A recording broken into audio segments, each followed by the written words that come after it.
How you doing? Are you sluggish on pizza? Is that what? Welcome. Thank you so much for coming out. I was so honored to be invited to come back and talk to you again. Today it's on direct mail, direct marketing, and we've got a lot to talk about. Please either stop me in the midst and ask me questions, or I'll stick around afterwards and be happy to answer your questions. You've got some pieces on the table. And before I get into this, what I wanted to do, if you don't mind, I wanted to give you a backstory. As you know, I love backstories, and how we got to direct mail, and more importantly, about a campaign that I really wanted you to be aware of. About 2 years ago, we were having Sappi, our national sales meeting. We'd had a very good year.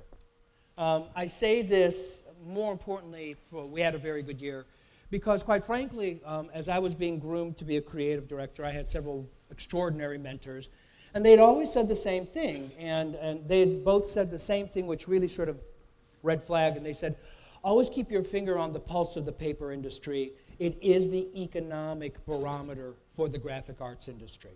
If paper is selling, that means printers are buying it. It means magazine, catalog, direct mail, collateral, etc.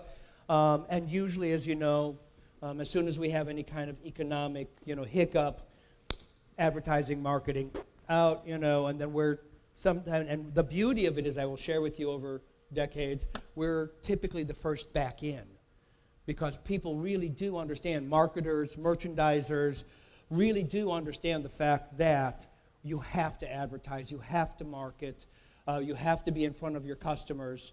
One of the things we're better understanding, which I'll share with you today, is how to do it. So we were having this meeting, and the executive vice president said, we had a great year, but I want you to understand it is not the other paper mills that are our competition. And I know them all. We all know them all. They're all good friends, etc., just different manufacturing philosophies. He said, our true competition is alternative media. And the fact that we are in the midst, we are in a paradigm shift, we are redefining communications. People have a lot more choices. And more importantly, there are billions and billions of dollars being invested in new technology. And people want their money back. So the misconception that we're going through right now, interestingly enough, is that the only way that you can have new technology is by displacing old technology. And that's why you keep hearing the print is dead, or print is gone, or that kind of thing. Couldn't be further from the truth. By the way, quick sidebar. You'll find out I love sidebars, okay? Quick sidebar. Magazine industry is doing extraordinarily well. Okay? I follow, there's a gentleman named Mr. Magazine. That's honest to God his name. I know. Samir Husni is his name. He runs the communication department at Ole Miss, and he is the expert in magazine and magazine publishing, along with Bo Sachs. They're the first ones to tell you. The magazine industry is incredibly strong, first and foremost, because it is singularly the best way of reaching a targeted audience. And we'll talk about that in a second. The unfortunate misconception is that printers are not printing as many magazines, and plus we're fighting the big 3 Ps, the 3 Ps of publishing, paper, and printing. The costs have gone up. Magazine runs have gone down. Sizes have been trimmed. But in terms of content, we have got more new magazines than we have ever had in the history of publishing. It's just that now that we have so many different devices to disseminate, it's not just all print, which is also true with things like catalog. Catalog industry doing extraordinarily well. Direct mail has been growing steadily, about 3.5% compounded annually. It's doing great. The thing of it is that alternative media and the redefinition and the evolution of communications has just given us a lot of different ways of being able to do this. So, long story short, we decided that we were going to spend a lot of time and considerable capital to do a deep dive market research to figure out where does print truly, truly lie in the larger scope of integrated marketing. And we ended up doing, it was, honest to God, this is just between us, it was supposed to be a 6-month research project, market research. We hired 2 of the top market research companies in North America, several smaller ones who specialized in social and mobile and that kind of stuff. And they came back to us with this information. And every time they came back, we were like, are you sure? Well, you know, I got to tell you something. Are you sure it costs you money? Because 6 months turned into 18 months, and what was supposed to be a 6-digit project turned up to be a 7-digit project. But we did something that was unprecedented. We really, for the first time, had an absolute sense of what's happening to print and graphic communications in the larger world. And what we ended up doing was putting out this piece called Print And. Print And, although it is a book, really is the culmination of 18 months worth of market research. And it really, I've got to be honest, it is singularly some of the best market research I have seen. Not because we did it, rather we sponsored it, and we hired the right people, we asked the right questions, and we were not pleased unless we were getting definitive information. I will tell you, unfortunately, it is out of print. It was extraordinarily well received, and not just by the graphic arts community, but it was extraordinarily well received by the business community. Here's the thing. What we ended up doing was we had so much data, and we had so much information. I'm going to be sort of peppering our conversation today with it. And superb articles coming from the top experts in the field. We wanted to share the information with you, and this was designed by Kit Heinrichs, Studio Heinrichs, or Pentagram San Francisco, who is one of my mentors.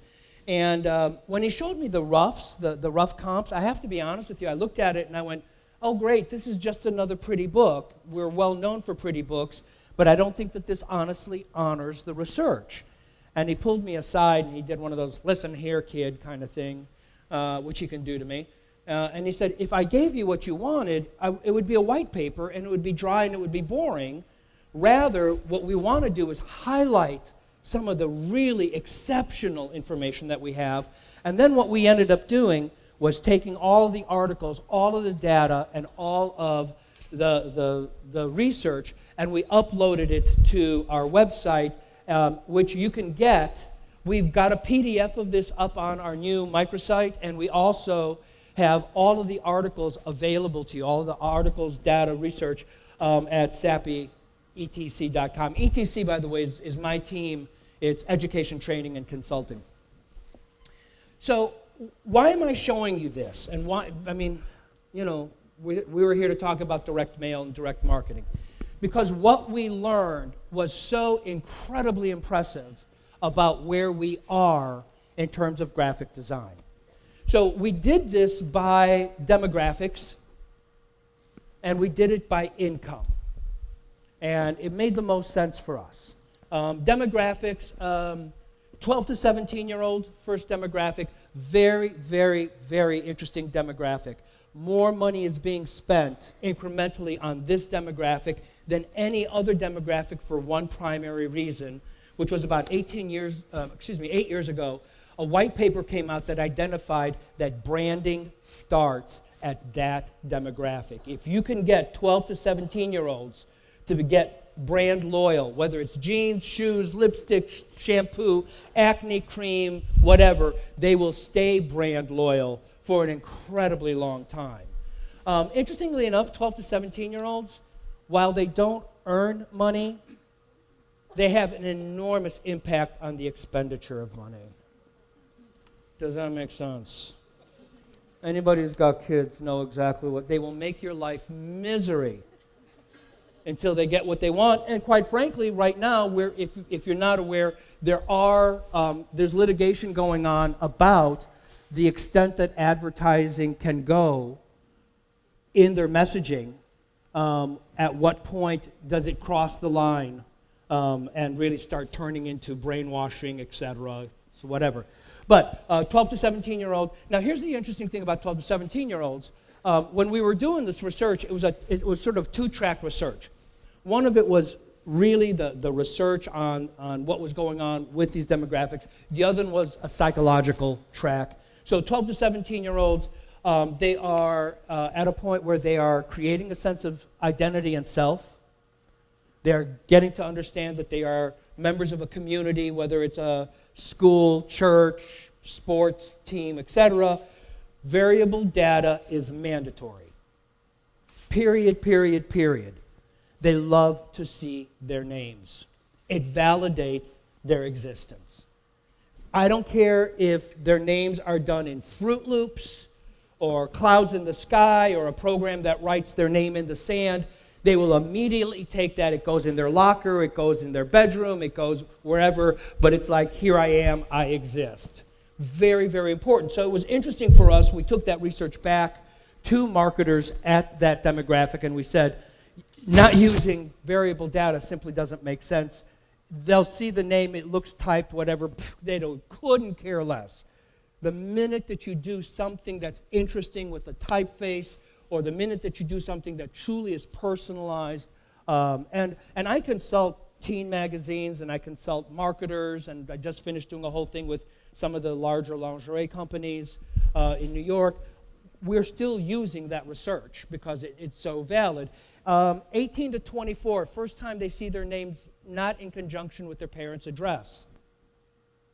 There are young adults. The interesting thing, it's psychologically very interesting time because they literally, honestly believe that they are free. They do not understand that they are still being subsidized. Okay? But why is that important? Perfect example is a case study. I do a lot of work with a group called UCDA, University and College Designers Association. And one of the things that we did a number of years ago is we came up with a direct mail campaign where we used web to print. We knew that we could get kids onto a website. We knew that we could get them to a college website. And we wanted to create something very unique. What was it that was unique was that the young person would go online and they could create their own brochure. So it was like, tell us who you are. Well, I want to be a chemistry major, I play soccer, I also play the clarinet, and I think I'm going to pledge a sorority or a fraternity, whatever. Well, they were literally choosing from a template that went into a pre-existing array to choose.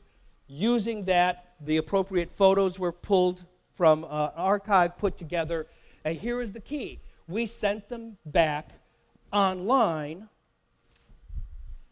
a custom-made brochure based on who they are with the right copy that said, our university loves band, and we have the best sorority and fraternity and Greek, and we have such an extraordinarily strong chemistry department, blah, blah, blah. Makes sense, right? But what we ended up doing was printing on demand the same piece and sending it to their parents by mail with the prices. Does that make sense? Because, stop and think of it. You're a young person, you're thinking about your future. You go onto a web to print and you want to choose everything. You want the maximum experience at college, sort of price be damned, until somebody, it's like, oh my God, are you crazy? Whatever. So, perfect example of how we were able to play that out. Basically, the rest of the demographics are 25 to 35, 36 to 44, 45 up. Here was an interesting thing. When we got to the income demographics, we wanted to do $50,000 increments. The reason it wasn't right was when you get into the upper income, $50,000 is meaningless. You go from literally, 50,000 to 100,000. The next jump, honestly, is like 100,000 to 175, 200 to, $250,000, and then the jumps are huge. They're like 250 to 500, 500, and then it's like more money than God category, Where we found that it was very interesting was in the lower income, where the difference between $15,000 and $20,000 was enormous, okay? Or $25,000 to $30,000 or $35,000 was enormous. Why? Because I got to tell you something. This is sort of between us. Excuse me. We are all so incredibly fortunate. All of you have got smartphones and computers and all that. You get to a certain economic range, and I got to tell you something. They don't have computers. They don't have smartphones. The things that we take as a luxury. When we talk about why direct mail is so important, the singular, most incredible aspect of direct mail is that it can, in fact, reach the underserved. It can go out into urban communities. It can go into neighborhoods where most advertisers or marketers are not going to spend money on billboard or hang tags or that crap. You see what I'm saying?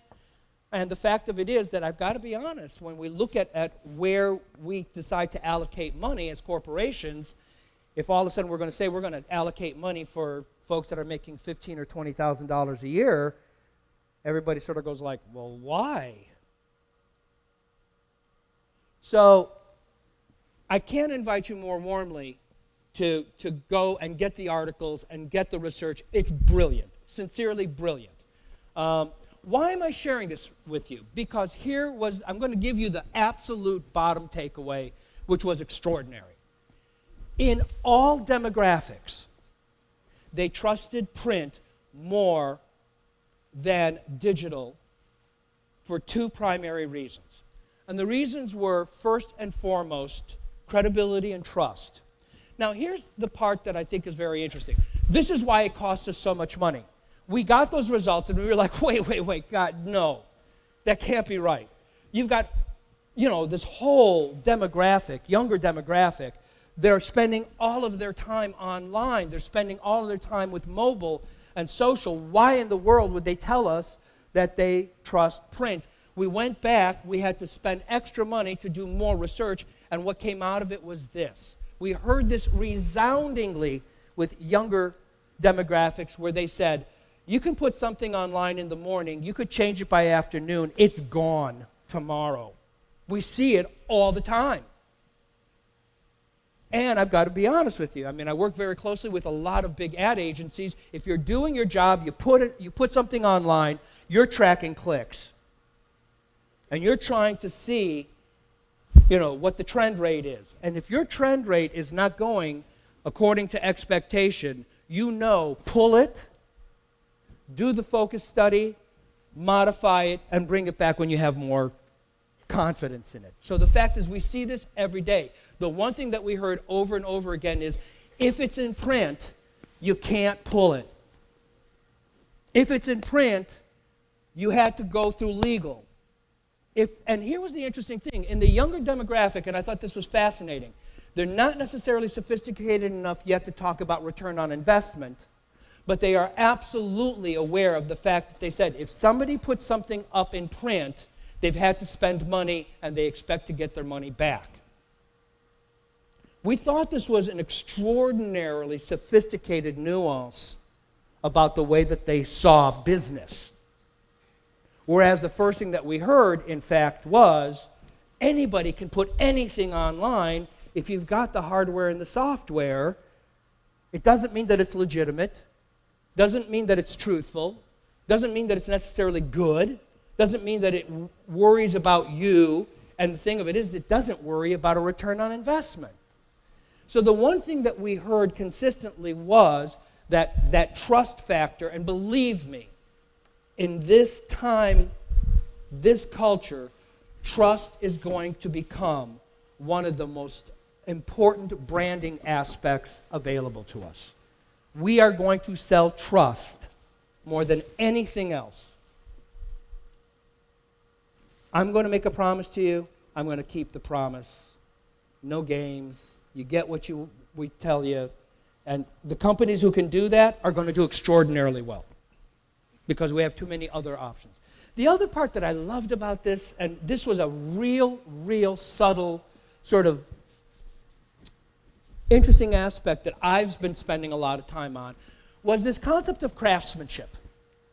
And when we asked, and we heard it resoundingly, now we actually sort of encompassed it parenthetically as craftsmanship, but this is what we heard, which is going, and it was a tie-in to the whole trust thing, was anybody can put anything online at any time.